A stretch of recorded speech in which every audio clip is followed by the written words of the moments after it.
Hello, everyone. My name is Alnoor Bhimani. I'm the director of the South Asia Centre at the London School of Economics. Welcome, everyone. I have two great panelists whom I'll introduce shortly. But today's discussion centres around whether private education is helping or hindering South Asia. We're going to look at a variety of issues. One very key factor is the growth in private higher education institutions in South Asia. Globally, there are approximately 90,000 universities and other institutes of higher education. Approximately 20,000 are in what we might refer to as a global north. That hasn't changed in about 20 years. Interestingly, in the past 2 decades, we've seen in the global south an increase, almost a doubling, to about 70,000 institutes of higher education. So that is incredible, an incredible growth. And what we'd like to explore today is that whether this is a good thing, why we have such an increase, what is the extent of private education, schooling, and higher education enrollments in South Asia. The statistics are really quite interesting. In the US, about 25% of the student population attend private higher education institutions. In Europe, it's about 15%. In the UK, it's 4-5%. But in India, it's over 50%, one of the highest in the world. In Pakistan, it's about 15%. So those are really quite interesting statistics. A great diversity, great discrepancies in private institution attendance across the globe. So we're going to look at some of these issues and what causes them and what the implications are. I would, of course, like to welcome the audience. We've had tremendous interest from individuals in today's webinar. It is being live streamed on YouTube and we are on Zoom. You do have the chat function. So if you're watching and you have a question, just log it in and then I'll read those questions out to the panelists. If you'd like to tag us, then we are at SAsia LSE. And hopefully you'll enjoy this conversation. We do keep questions anonymous in terms of who's asking them, and this is part of the way that we operate on these webinars. So welcome again. I would like to introduce our two great panelists. First of all, I'll introduce Nasreen Kasuri. So Nasreen is an award-winning educationist. She's founder and chairperson of the Beaconhouse school system. And she also founded the Beaconhouse National University. The school system operates certainly in Pakistan, but across 7 other countries. And it has over 315,000 students enrolled. I should say that, like all good people, Nasreen is a graduate of the London School of Economics, having attended the Executive MBA program, the TRIUMPH program. And I believe her son recently graduated from that same program. So welcome, Nasreen. Our other panelist is Pramath Sinha. And I was reading about Pramath's background, and it is really quite incredible. He's an entrepreneur, he's an education administrator, he was a professor, he was also a partner at McKinsey. He set up the Ashoka University, which is one of the top liberal arts institutions in India, and he was one of the I suppose founders to a degree of the Indian School of Business as well. He's had a great impact on higher education in India. I should also mention that he graduated as an engineer from the IIT and then attended University of Pennsylvania, where he earned his master's degree and his PhD in engineering, and perhaps more about that later. So welcome to you both. It's really, really great to have you online today. So what I'll do is that I'll ask a few questions, and to each of you, you can intervene if you'd like to sort of answer each other's or have any comments that you'd like to make. And then as we progress, we'll take on also questions from the audience if we have any. So I'd like to start with you, Nasreen. in 1975, you set up Montessori school, and I think you started off with about 19 toddlers, and that was called Les Anges.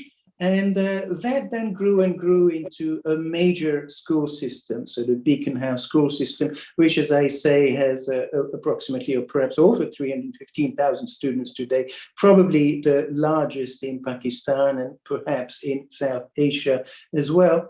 But then about 20 years ago, you set up the Beaconhouse National University.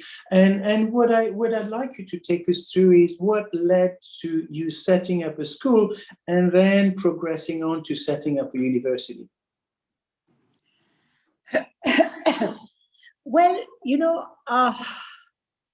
it's been a gradual process. Now, when I set up the kindergarten, Les Anges, it's a French word, as you probably know. Most people out here can't pronounce it.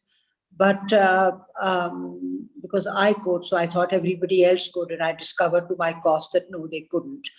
But when I set up Les Anges, I had no intention of moving on to senior classes. And at that time, the law of the land, the law in Pakistan did not allow the private sector to come into not higher education, but school, into schools. They allowed kindergartens up to for age 5 and not beyond that. Anyway, once I set it up, a year down the road, the government realized that there was a huge shortage and they gave permission. And I found that there was a huge need. So I set up the school. The same happened with the Beaconhouse National University. As people were passing out and, having given them a certain level and quality of education at the school, a lot of people, a lot of students who couldn't afford to go abroad were finding it difficult to find places in good universities. And you yourself have been associated with alums. There aren't that many in Pakistan. There are very few. It's only in the last few years that universities have started coming up. And interestingly enough, you gave this figure of 15% in Pakistan. I didn't realize that. And 50% in India. So a lot of students who didn't want to go to state sector universities, because state sector universities in Pakistan, obviously in terms of quality, in terms of what they offer, there is a lot to be desired. And some of the modern disciplines like IT and all, they haven't yet caught up. So a lot of students who passed out would have to opt for two very traditional disciplines, which are engineering and medicine, which universities, state universities did offer. But if somebody wanted to specialize in IT, they had very few options. So the point is that, I would hear parents talking about it, parents complaining about it, parents, actually, it was pretty much demand driven. And it was also the desire, my desire, and that, Beaconhouse to give back. Beaconhouse, as you know, is not it's run by a private run as a private limited company. But the university is a not-for-profit foundation, and it's got an independent board of governors. As a matter of fact, one of the governors is common with the alums as well. And that university, it's a university which we hope that it's a liberal arts university. I'm myself a liberal arts person, and one of the things I feel have areas which I feel had been ill served in Pakistan was training teachers, teacher training, education. And the other area, which is again my own subject, there's a certain amount of personal experience here which drove me to this, is the Institute of Psychology, because that was again my subject, and I felt that we needed something like that.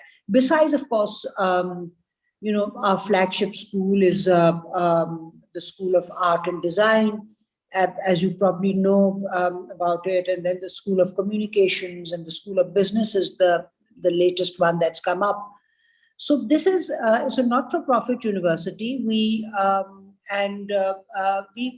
we've been very we've been received by people very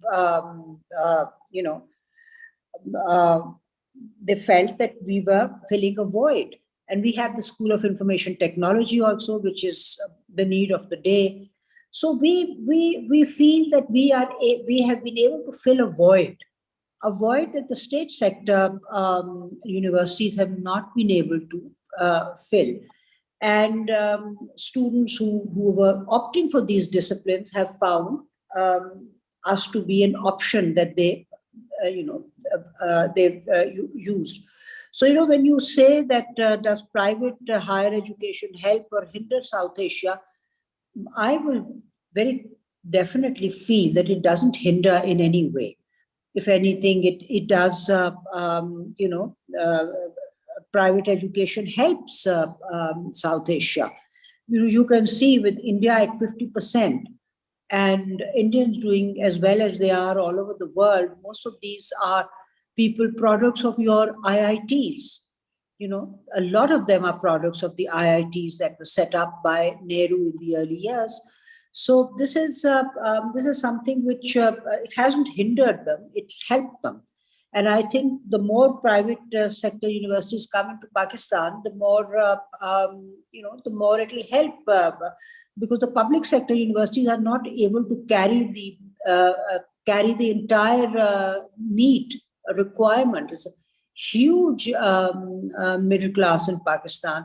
They all realize the value of education, and they need to be given those options for education. Thank you. That's absolutely fascinating, and you've covered a wide variety of points, which certainly we're going to explore. I think a key one is, you said obviously states, universities, state higher education institutions don't provide the quality of education that private institutions might be able to do, and that is an issue that we really have to explore. Why is that? So before we get on to sort of looking at that in more depth, I'd like to ask Pramath. Which is in a very different context. In India, you have, as we've just said, the IITs, you've had the Indian Institutes of Management, outstanding institutions, in global terms as well as in regional and Indian terms.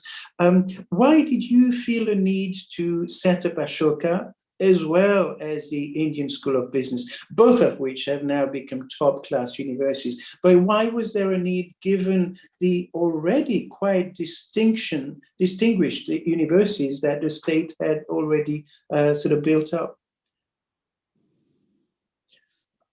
I think there were three reasons to think about this as a need or a demand. Hello. You can hear me okay? I can hear you. I can't see you. I don't know if there's a problem my end. Probably my end, more likely my end. मैं क्या करूँ, उसको दबाऊँ या क्या करूँ? दबाऊँ? Maybe your end, I think. Yes. Yeah. More likely my end. Well, you can carry on, Pramath, and then we. Yeah, maybe whoever's helping Mona can mute her while she fixes that. I think there is a massive. I can hear you. I can't see you, but I can hear you. Maybe after a while I might be able to see you also. Okay. So it's let's see कि किधर करना है.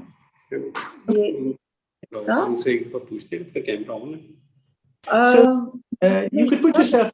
नहीं, साहब वो दिखना तो चाहिए, because it is working. Video is working. We can. I think Mr. Bhimani can see me. Camera is very much on. Both of you. But maybe at your end, Mrs. Kasuri, you can turn off your mic whilst you're fixing it, and then we'll carry on with the discussion. एक दोबारा आ जाते meeting में. क्या करूं? Close करके दोबारा आ जाते. So yeah. Carrie, please. Yeah, I think they disconnected to connect again. Okay. Sorry. No, that's fine. Technology always surprises us. even today. I think the first reason to I'm back. do this. Okay. Hello. Can you see me now? We I can't can see you now. Yes. Okay, let's hope it stays like that. आप फिर इधर ही रहे तो जी हमारे यहाँ हमारी तरफ से कोई मसला था मैम बीच में मुझे लगता है इंटरनेट का कुछ है पीछे हुआ है जिसकी वजह से ये फ्रीज हुआ ओके हाँ कोई बात नहीं आप सुन सकती हैं तो अच्छी बात है yeah I can now I can see you also very good, very nice to meet you. Okay. Hello.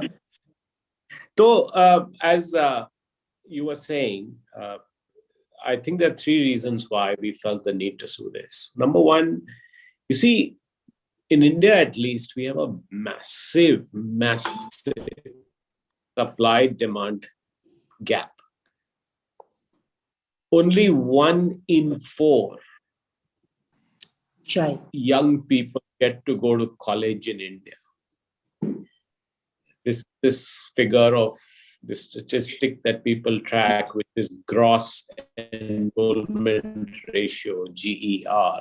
So it basically says how many people in the age group that should be in college are actually in college. Our official figures are roughly touching 30%. Now, in more advanced economies, and even in many developing economies, Thailand, Korea, they're already at 70%. So we are way behind in terms of providing enough opportunities for our youth in India. And so there is a demand for many more institutions in our country. We can easily double our education system and still not meet the demand, which is the government's target, to actually take GER to 50% by 2030. So this is one reason. So we can create more institutions and not worry about whether we are overdoing it or not doing it for the right reasons. The second reason is that while we talk about IITs and IIMs, the truth and the honest truth is that none of them feature in the top 200 universities of the world. Now, we can discredit rankings and we can say that rankings are not good. But honestly, the parameters that typical rankings measure, which is around educational outcomes, learning, teaching, research, internationalizations, it hurts for people like me who went to an IIT and then went to a UPenn. It hurts to see why couldn't we build a UPenn in India? I think we can. I think we have the talent. We have the talent in terms of students. We have the talent in terms of teachers. And not just India. I think we can build one in Pakistan and Bangladesh and in every country around the world. So I think that's the second reason to say, listen, we need high quality institutions in India. And I can tell you that when I graduated from an IIT in 1986, which is now 37 years ago, if you wanted to do a high quality PhD, you would never stay in India, you would go abroad. And that is still true today. 37 years later, we have not solved that problem. The best students go abroad to get a master's or PhD. And that's sad. That's why you have so many Indians doing CEO roles and being so prominent in academic circles. So I think the second is the issue of solving for quality. We felt that we needed to challenge this assumption that we'll always be kind of okay institutions, but not great institutions. That we would be a finished, we would be preparatory school, but we can't be a finishing school. And the third reason to really do this is because, honestly, research and innovation and new ideas and just thought leadership has to be claimed by us as well, in not in a jingoistic, but I think we need to come up with our fair share of research. Intelligence in this age of artificial intelligence that should be coming up with new ideas, new products, new thought, advancing the boundaries of science. And in a way, it hurts to see that we are not able to do that. That our talent has to combine with Western education to then create the magic of what advances knowledge and research. So it's these three things. One is the supply demand. The second is just the sheer quality of learning and teaching. And third is the sheer quality of research. And I think that's what we've tried to address with both ISB and with Ashoka. Thanks. I think, again, that raises a huge number of issues and concerns and points. I couldn't agree more with you that I think, great institutions from South Asia can become global leaders in education. No doubt about it. If we look at your own institutions, I mean, they're very young, just 2 decades. ISB, I think, is just over 20 years old, and Ashoka sort of was set up after that. It's already making waves globally. The same with Beaconhouse, the same with schools like LUMS, for instance, in Lahore. You have Habib universities, you have Yahya Khan University, and those are all very, very recent. One of the issues that I would suggest is slightly problematic, but you'll probably disagree with me, which is that global rankings perhaps should not matter very much because they tend to be derived from Western institutions' conception of what is academic excellence. So if you're talking about research, you find that academics create an intellectual space which they carve out, and they can call that their own, and it becomes almost an instrument of performance evaluation. You've published in the right journals, 3, 4, 10 people understand what you've actually written, and then you go up the global rankings of institutions. But the service to society, the impact on the economy, on people's lives is actually incredibly remote. So, I wonder whether Indian and Pakistani and other sort of institutions in South Asia really should be striving to come up in global educational rankings, or whether they should simply determine for themselves what it is to be excellent in the context of their own society and progress on that basis. What are your thoughts on that? Both of you. I mean, Pramath, you can come back on that, and then Mrs. Kasuri, perhaps. You want me to comment on that? Okay. You can start, and then Pramath. All right. Okay. No, I agree with you entirely. You see, this is something that obviously this ranking issue is something which ranks everyone. That why is a Pakistani university not amongst the top 200 in the ranking issue? Everybody sort of feels that whether we'll ever make it, or can we make it, and should we strive for it? I do feel that we should have our own South Asian ranking system, where it doesn't have to just be South Asia, it can be Southeast Asia, and we can have a larger, larger number of countries in that, and have our own ranking setup, which ranking setup can then obviously we can build our own parameters, our own needs, our own requirements, our own stage in development. I mean, we must remember one thing, that it's going to take us quite some time to catch up.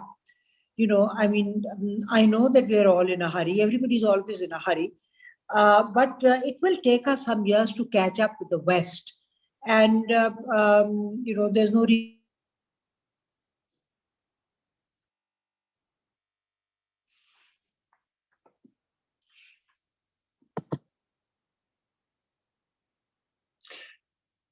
Did we lose?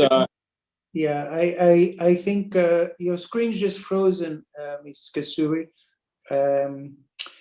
But perhaps we'll come to you, Pramath, and then we can do that.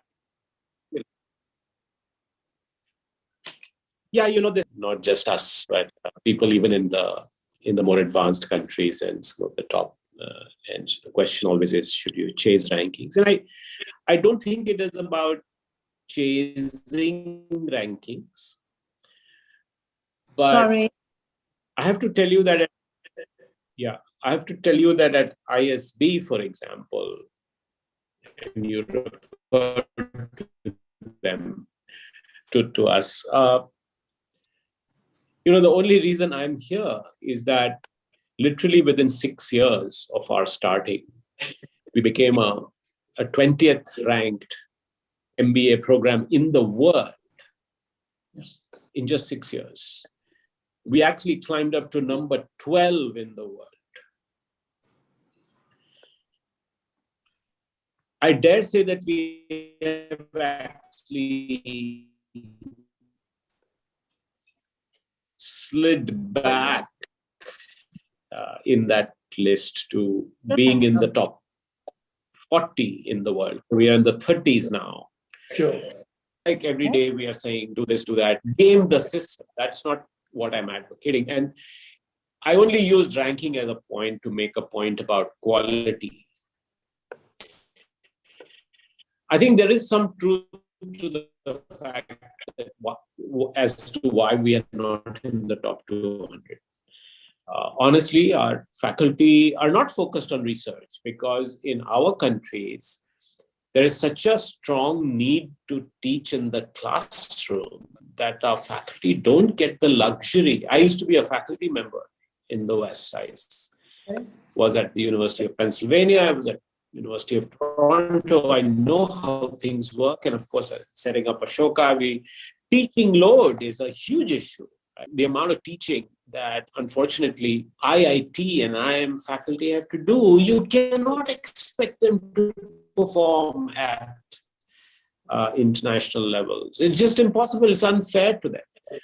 So some metrics that we do want to use, which is, hey, are you publishing research that is of sufficiently high quality that it moves the needle?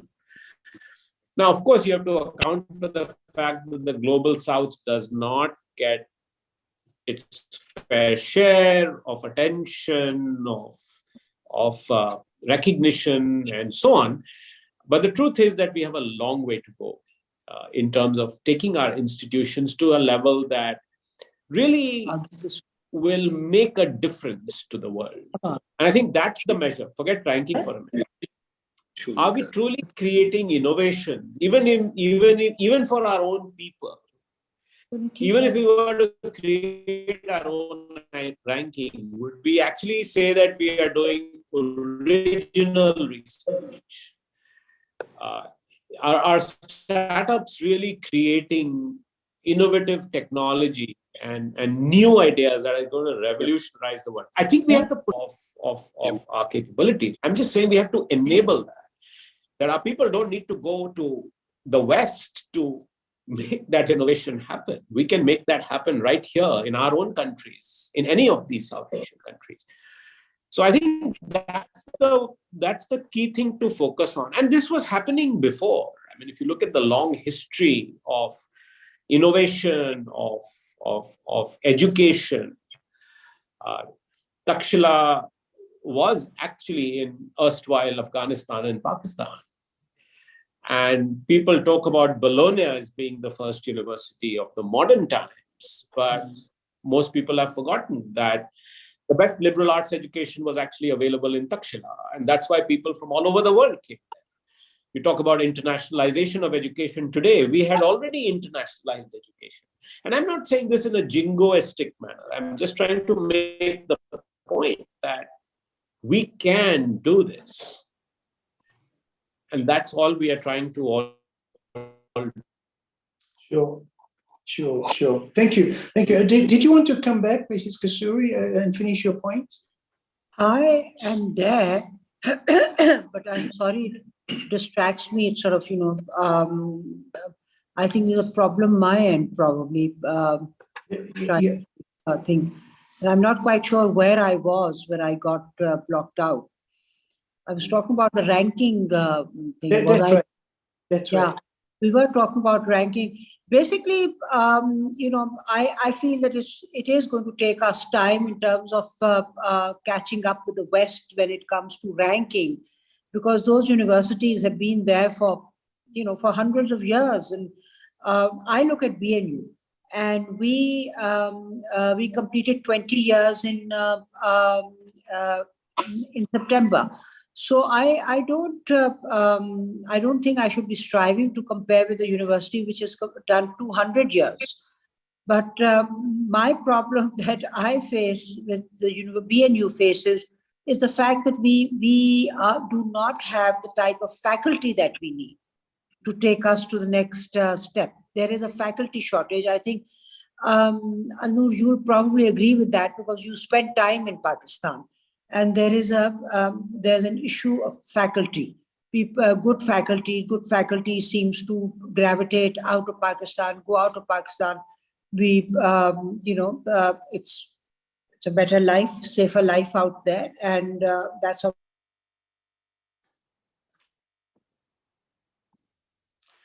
Yeah, no, absolutely. I think these are absolutely key points. Attracting faculty and faculty retention. It's actually a global issue, but perhaps more so certainly in Pakistan, from what I've seen, and perhaps also in other South Asian countries. Well, one of the issues, Pramath, that I wanted to ask you was, you set up Ashoka, and it is a top liberal arts institution, and in a sense, one would think in a private institution there might be a greater freedom of speech than there might otherwise be. Is that your experience, that in setting up a private liberal arts institution, you're opening the doors to a greater diversity in the discourses that go on within those institutions? Is that something that you can comment on? Does it actually help to set up a private liberal arts institution to push the boundaries of what can be said? I am sorry, but I am again. So, Pramath, if you'd like to respond, and then we'll see how far Mrs. Kasuri. No, I think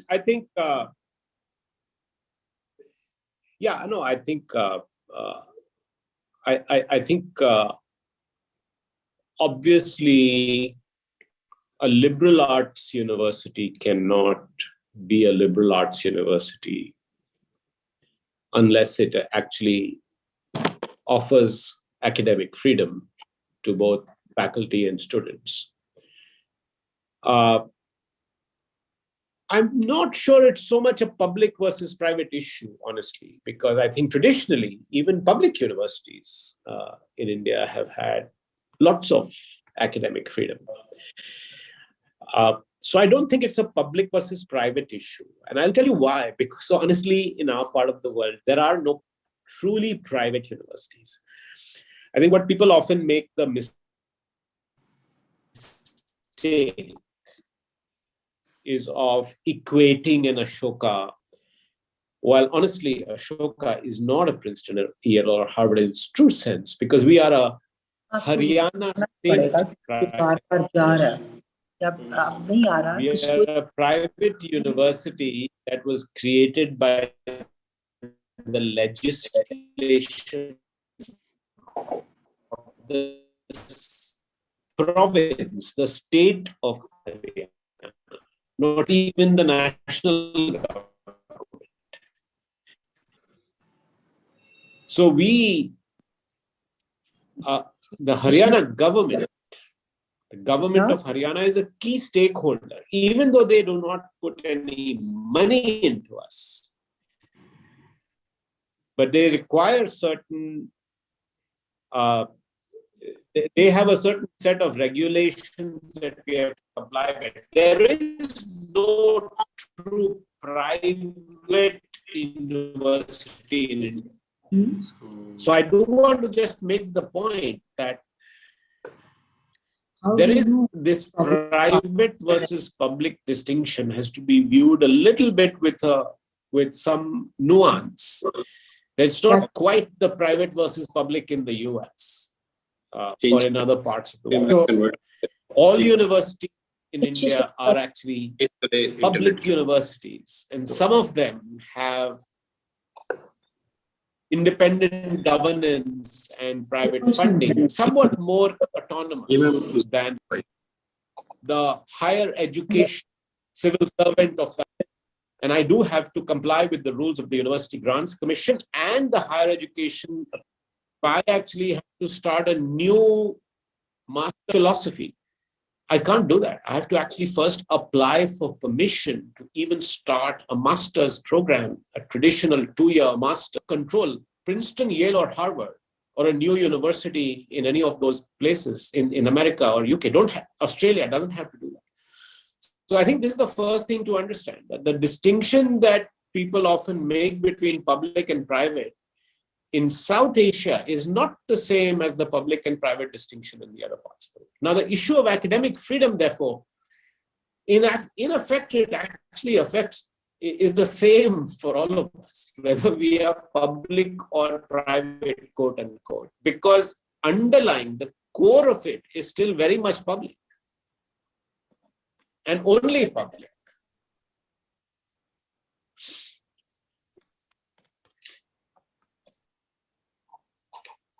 But traditionally, it's not like IIT has much restrictions on their academic freedom either.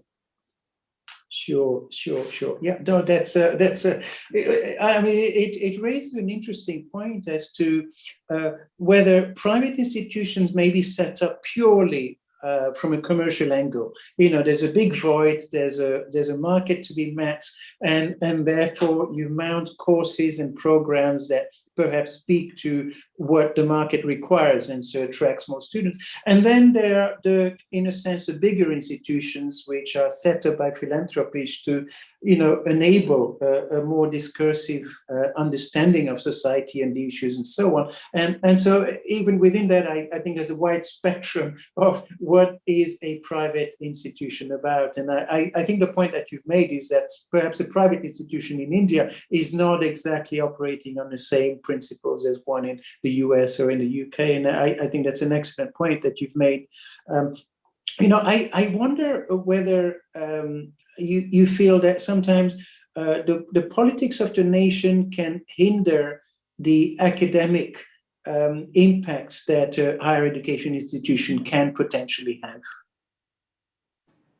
Oh, absolutely. And there's no doubt in my mind that the politics does affect. And look at the serious siege and conflict that is going on at Harvard right now. Every day, a significant donor to Harvard is saying that they will not fund Harvard any longer. My university, the University of Pennsylvania, where I did my PhD, if you go to UPenn, one of the most prestigious programs at UPenn is the John Huntsman program, which is a liberal arts program that is in partnership with the Wharton School undergrad degree, which is a unique program anywhere in the world, and probably the most difficult program in the world to get into, funded by John Huntsman, who's a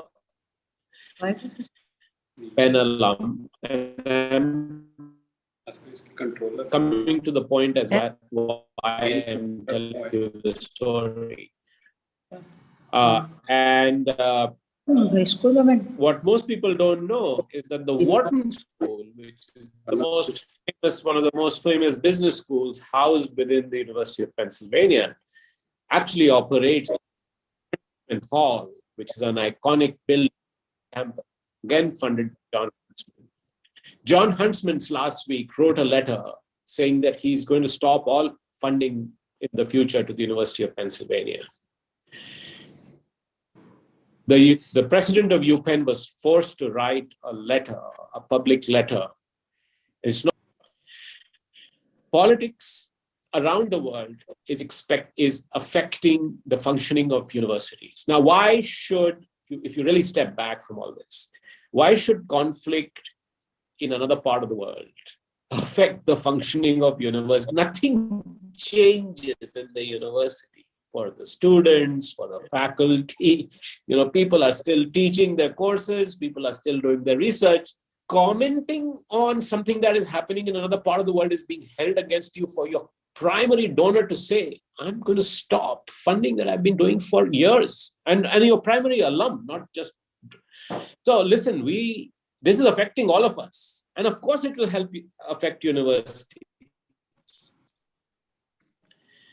So I know why you're raising this, and we are all conscious of that we live in very tough times, but it affects all of us everywhere in the world. I don't think that we can be separated, but it's a serious issue, and it's a serious issue for all of us, not just universities. Sure. Yeah, absolutely right. Absolutely correct. Mrs. Kasuri, would you like to jump in? I think we've got you back here, and really the issue was about the extent to which the country's politics perhaps hinder the intent that a university may have, a university such as yours. Well, I think politics do hinder, especially in South Asia, where freedom is something that is very precious, but it's something that is not readily available to all the universities. So it does have an effect. I mean, in our university, what I have found that we have to be very careful about what the students say or how the students, behave. We've had run-ins with what they call the establishment in Pakistan. You've been here, so you know the establishment. We had a situation where the students had a seminar in which some students were not very complimentary about the establishment, and the establishment took a very negative view of it, and we were sort of we were asked to expel those students. We didn't. It became quite unpleasant. But then the point is that those things are there in South Asian countries. I don't know how much of it is there in India, but in Pakistan, to some extent, yes, we do have to be careful about what we say and what we don't say and how we go about things. One has to move very carefully. And in the West also, people are very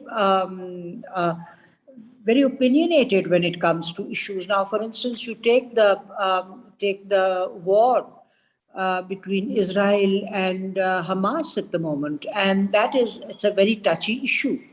And in the universities, there would be, I'm assuming, not that I know of any incident, but there would be polarization on that issue, and there can be unpleasantness, and there can be the government may at some point need to intervene to sort of bring about some sort of a balance. So politics does affect universities in different ways, but at the same time, universities have a major impact on politics as well. What students think, what students want, what students desire is something that people cannot ignore. It's a generation. Young students are people. They're very they can be very aggressive about their views. And so, you have to treat them very carefully. You can't sort of, just tell them that they, in any way restrict their freedom. So it's and then obviously there is a new dimension to everything. And that dimension is the social media dimension. If you try to restrict speech in any way, you can't do anything about social media. And social media has added a completely different dimension to, especially at the higher education level. So that's something which all of us need to keep in mind, that social media is there to stay and it's going nowhere. It's not going anywhere. And South Asia is, I would, when you say South Asia, I look at my experience, and that is Pakistan, more Pakistan. And in Pakistan, we are still at a very nascent stage, and we have a lot of catching up to do. We have a lot of catching up to do as far as higher education is concerned. As far as, our literacy level is also, as you know, not particularly exciting, but Pakistan has some very good private schools. And private education is greatly favored, because government schools, unfortunately, state sector schools have unfortunately not been able to provide the quality that people want and people look for. So even, even people, I would say lower middle class people prefer to send their children to a private school, but inexpensive private school, because they feel that even a private school that charges 500 rupees a month provides a better education than the state sector schools. So, I mean, that's something that's happening with the universities also. Pakistani universities, the state sector universities, are not able to keep up with the changing trends. And that's one of the reasons why students are preferring to go to private universities. But then it's not everybody can afford to go to a private university. But the preference is definitely there for the private university.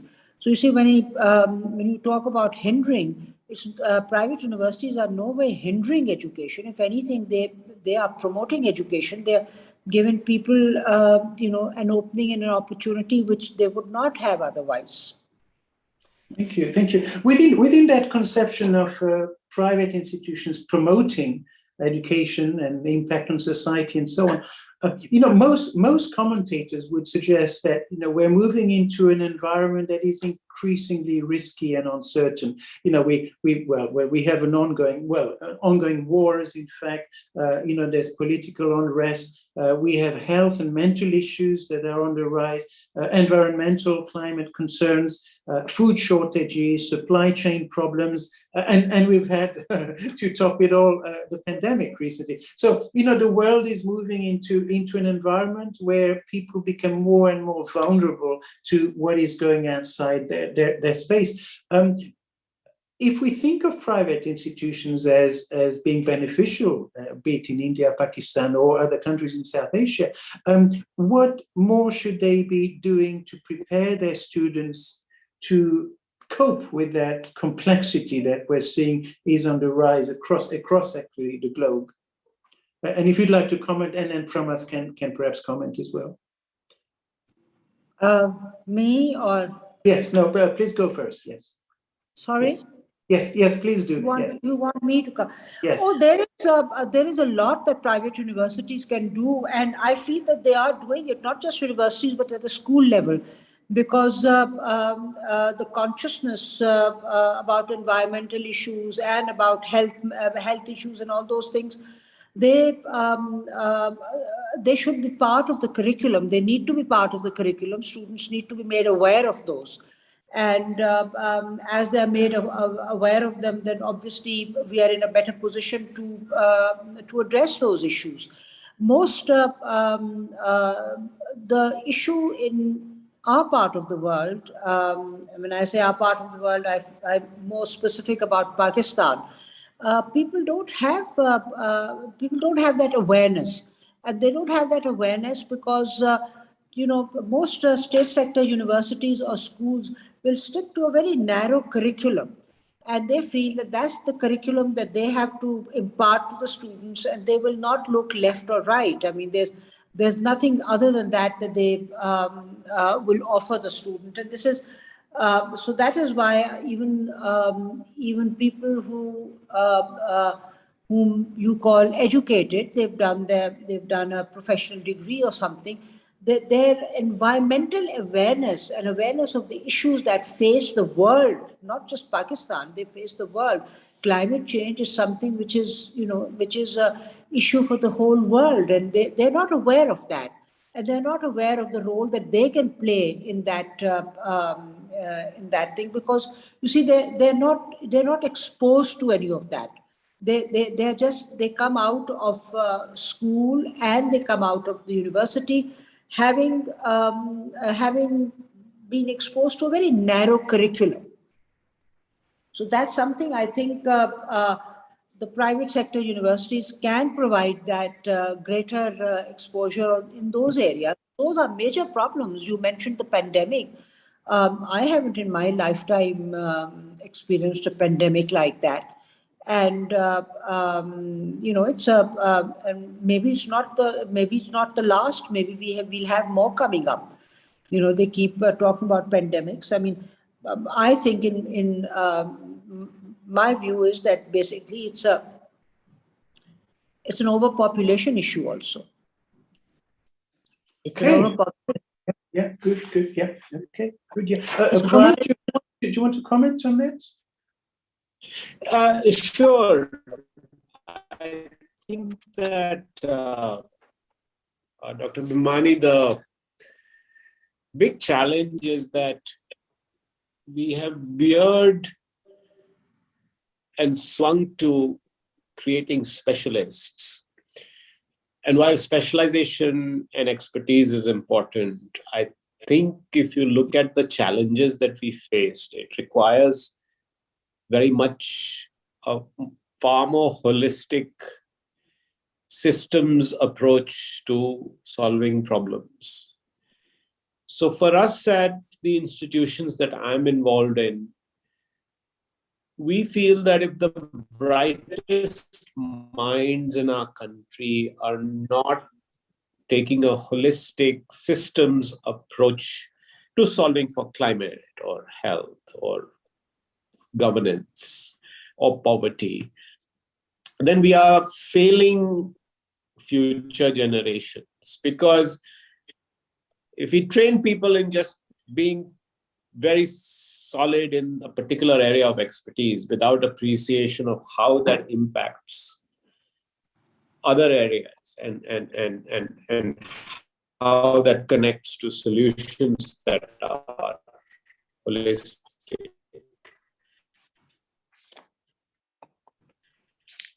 we would not be doing our bit. So I think creating holistic problem solvers, constructive folks who understand their domain and are very good at that. I think you're a management and accounting professor, right? If I'm not mistaken. But yes, you're sitting here discussing education, which is, there's nothing wrong with you having perspective. I think you're a great example of the kind of people we want to build, right? It's okay to have expertise in an area. In the past, this would seem as unrelated. Right? Why is a business guy like me building a liberal arts university when I never got a liberal arts education? Or frankly, how did I build a business school when I didn't even have a business education? So I think the world has come to a point where we need people like you, me, and all of us who come from very different backgrounds, but appreciate the nuance and the holistic nature of solutions, even if our problems are not are very specific. And so how do you create that as a challenge? I don't think I don't think I have the answers. We try to muddle through by giving people a broad education. Another aspect is to be able to expose them to real problems rather than isolate them in an ivory tower academic environment and say, listen, go out into the real world, experience problems, understand that if you don't solve for this, you have no future. Build a social consciousness, build an awareness of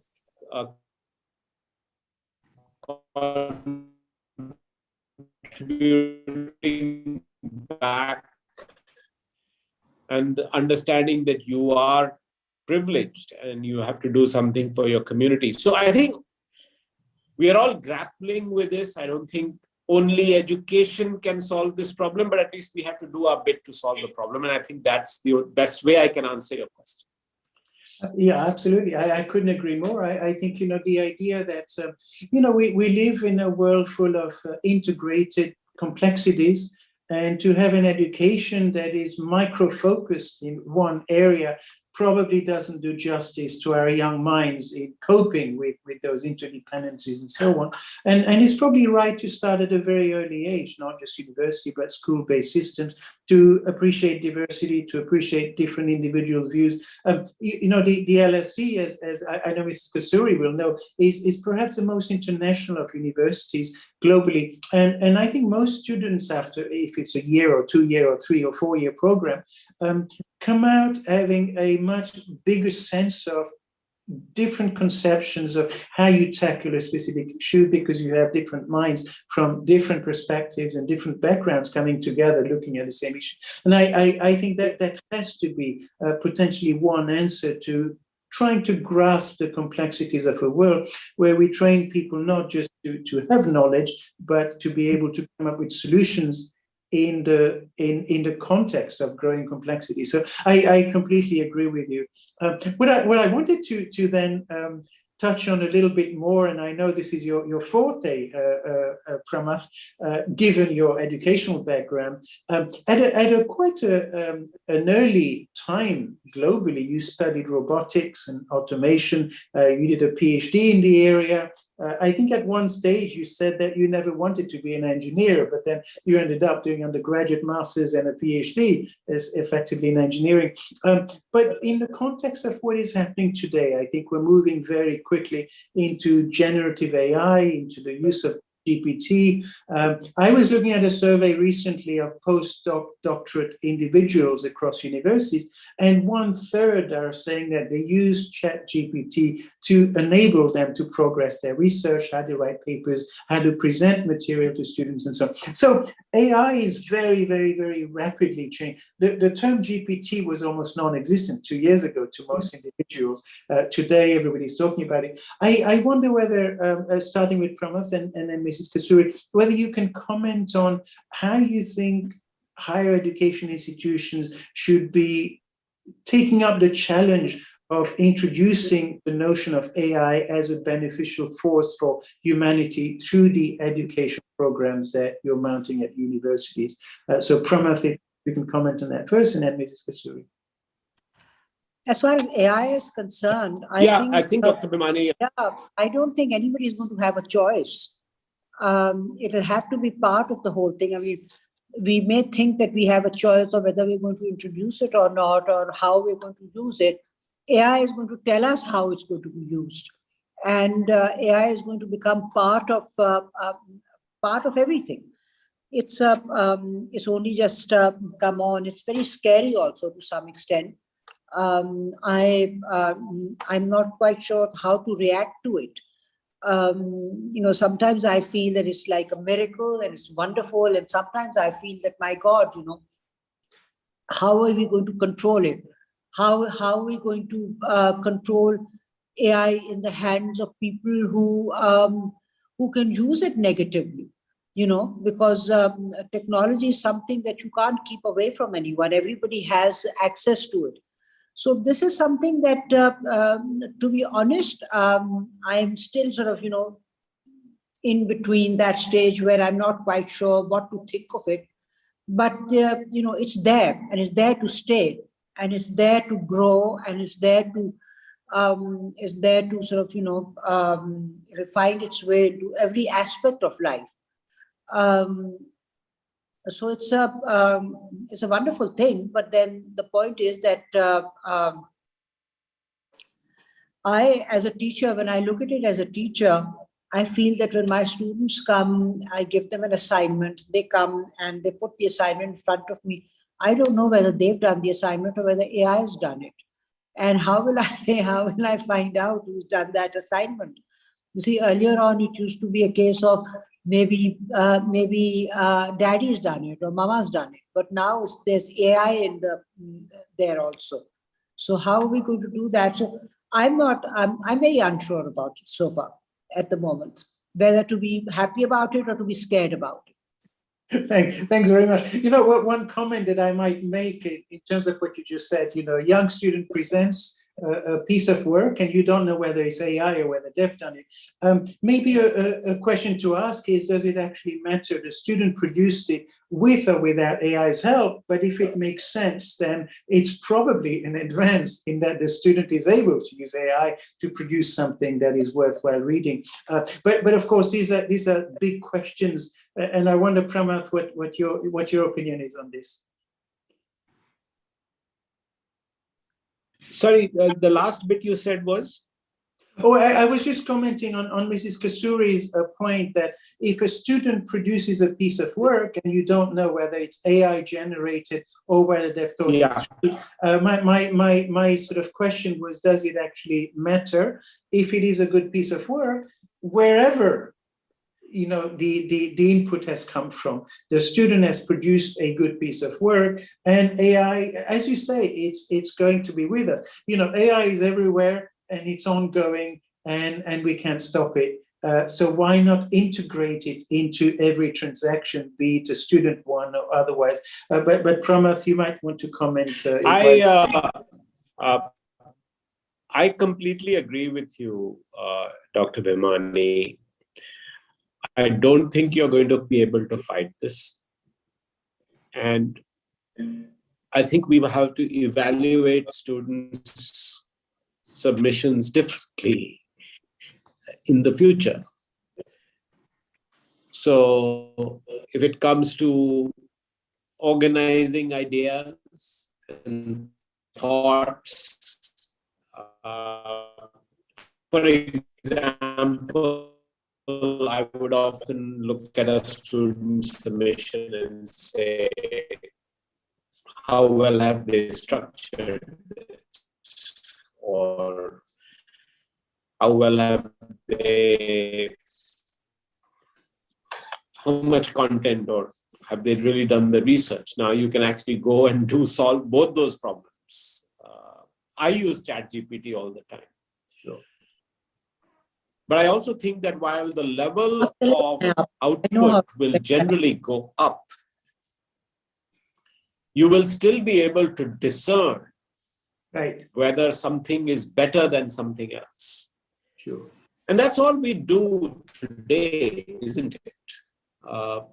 So I do think that it will demand a different level of judgment from us as educators. And that's good. I think the human race and human progress has often come from raising the level of challenge that meant. But I don't think that this will fundamentally change the fact that the diligent or not so bright people, and the quality of an essay that is written by ChatGPT will depend on what kind of questions you ask and what kind of nuance you put in the framing, the whole area of framing engineering that you may have heard of. And by the way, this is classic liberal arts. We say in liberal arts that it's all about asking the right question. And I tell you, this is so true for ChatGPT or any of the generative AI. If you ask a garbage question, you get a garbage answer. If you ask a good question, you get a good answer. If you know how to refine your question and get a better answer, you can get a better answer. Sorry about that. So I do think that this will require a higher order of cognitive skills, high school teachers, in the presence of their principals. Sure. Thank you. And this issue came up.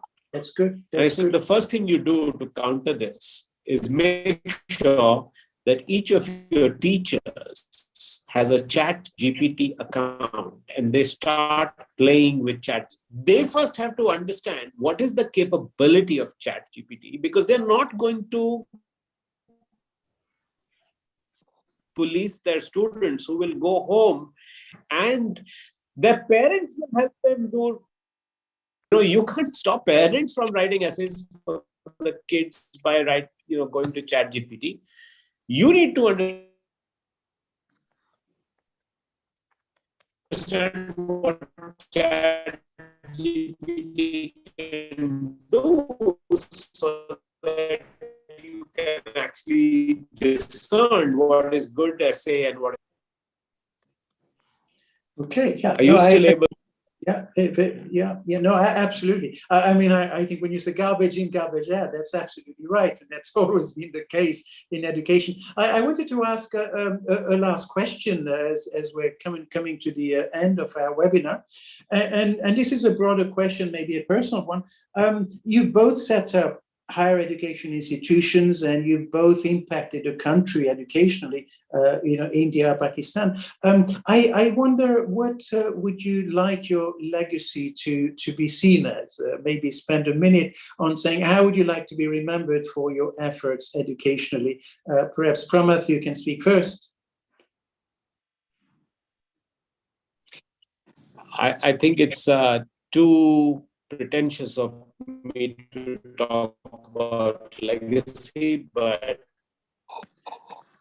I think if I can claim to have made some difference in some people's lives, I think that would have been great. And if they go on to do things that radiate impact to a large degree, I would consider myself very successful. I think I've benefited a lot from what education did for me personally.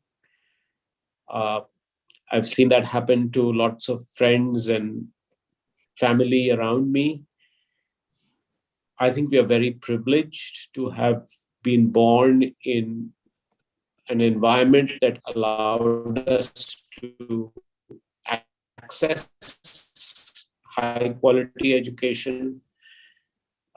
I think each one of us has an obligation to help educate at least one person. And if we are privileged and if we have the power to do more than one person, which I feel privileged to have had the ability to do, I think that's the only thing I focus on.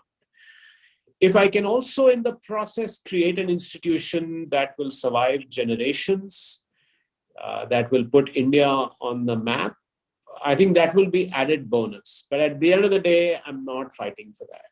I'm just fighting to get education, high quality education accessible to people who deserve it, and as many of them as possible. Thank you. These are lovely words to end with. And Mrs. Kasuri, would you asking that question and for the Thank you. Well, like Mr. Sinha said, it is very pretentious of me to think that I would be remembered that way. But, I am one of those who I also stand and serve, as many others do. And if my university can and my schools can provide opportunity to those who would not have opportunity otherwise to step in, to study, to better their situation in life, I would have done a great thing. It would give me an immense sense of satisfaction. Let each one of those people who've been through the institution set up by me remember me as they want to. Some may think well of me, some may not think well of me. I don't know. What does it matter after I'm gone? But the point is that it is important for me to open the doors to as many people as is possible, to provide opportunity to those who would not have opportunity otherwise, to provide, to help people sort of overcome their economic, challenges, because a lot of people, most people, at least in this country, have economic challenges. They, not intellectual challenges, but economic challenges. So if I can help, to whatever extent I can help, that would have been something that, would give me a great sense of satisfaction. Thank you both. You've spoken like true academicians. So thanks very, very much for taking the time for your input. I know it's much later for you than where I am here. So thanks again. Thanks also to the audience. We're going to carry on with webinars that are quite incisive in terms of the issues that we look at. And we hope to see you soon. Thank you. Bye-bye. Good to see you both. Bye. Bye. Thank you so much. Bye-bye. Thank you. Thank you.